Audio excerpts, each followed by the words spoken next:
Okay, that's a joke because I love YouTube videos where people start out and they're always like fiddling with the controls on their laptop to get the video going. Anyway, I've never made a video on the laptop. Maybe this sound will be terrible, and I'm roasting coffee, so this is ridiculous.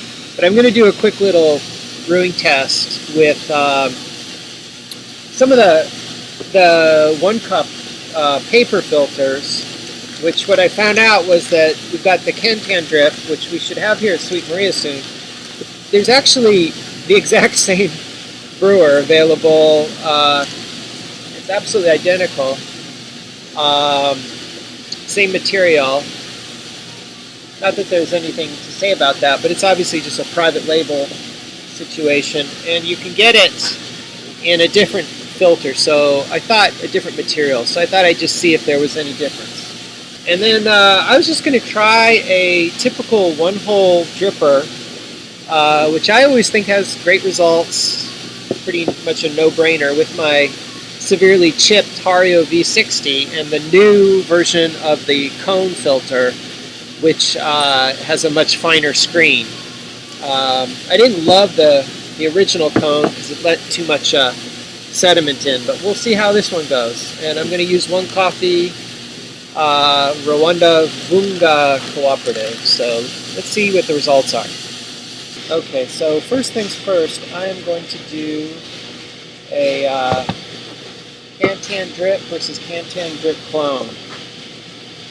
I hate transferring hot water, but I don't know any other way to do it.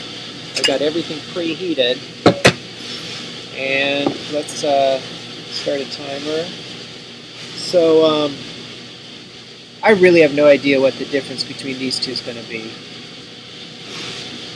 I'm going to do a little mild pre-wetting. Obviously, we're getting some brewing there. You know, sometimes you can do these brewing tests and be incredibly fussy. I could do a lot better. But the reality is, it's not really the circumstances a lot of people brew coffee under. So what I'm really looking for in good brewing apparatus is something that is flexible and gives good results under a lot of different circumstances. I think that's one reason why the AeroPress works well.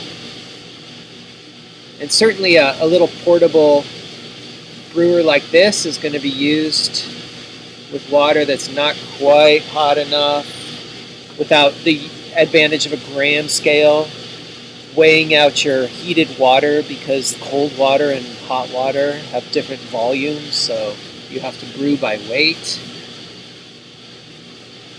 These things, they're all true, but are they real life? You know, how do they pertain to the real world of coffee brewing for most people in their household? And also, aren't we just going to become incredibly fussy and people are just going to stop listening to these kinds of things because they find it all just way too ridiculous? I basically dosed this with 300 milliliters of water and decided just to try to do it evenly.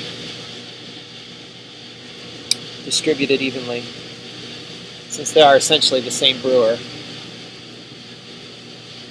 And of course, I'm reduced to using the pour kettle because it's just so much easier to get the water where you want it to go. I mean, I've brewed it with the, I made another video where I brewed it with the Pinot kettle there. And it can be done. The thing that I did wrong was that the Pinot kettle was full. And it's you have a lot less control with a kettle that has just the amount of water you need versus a kettle that's filled to the brim. Okay, so I'm finished pouring. It's about 2:30. We'll probably just have another 15-20 seconds until we drip down. Maybe 3 minutes. We'll see if there's any filter taste or anything different about these 2 cups. I did not pre-wet the filters or anything. It's dosed with 13.5 grams of coffee and 150 milliliters of water. So let's see what we get. Bonmac versus Hario with cone filter. Bonmac with bamboo filter. Start timer now.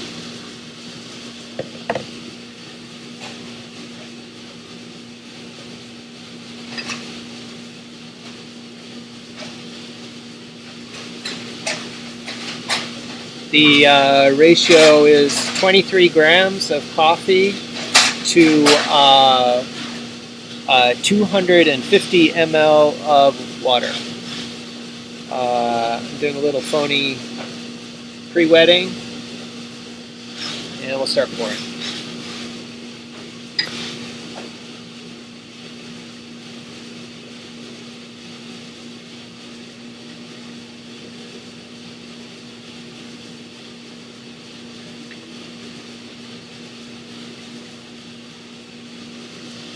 Of course, once again, I'm being very imprecise. I've put 500 ml of water in here, and I'm just trying to pour it evenly between the two. So we'll see how that goes.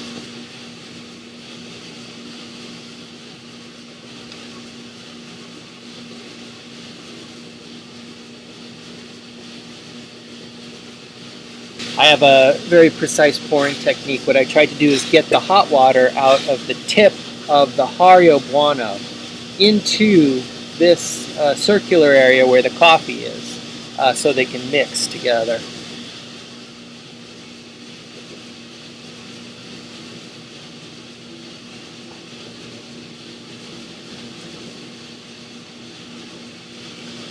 So I'm trying to make this like it's a 1-cup brew, essentially. IKEA cups, all of the glassware at Sweet Maria's is made by the Swedish design firm IKEA. It happens to be the cheapest glasses you can get. And I'm going to actually compare the Kantan drip and the other weird 1-cup brewer that we have that's exactly the same thing with the cups I get from this, because essentially it's all 1-cup brewing. The new version of the Kone sure holds back a lot of the coffee. It's doing a nice job there. We're 2 minutes 30 seconds. We are finished here with our brewing. Who knows, maybe it's just lousy technique, but we'll see.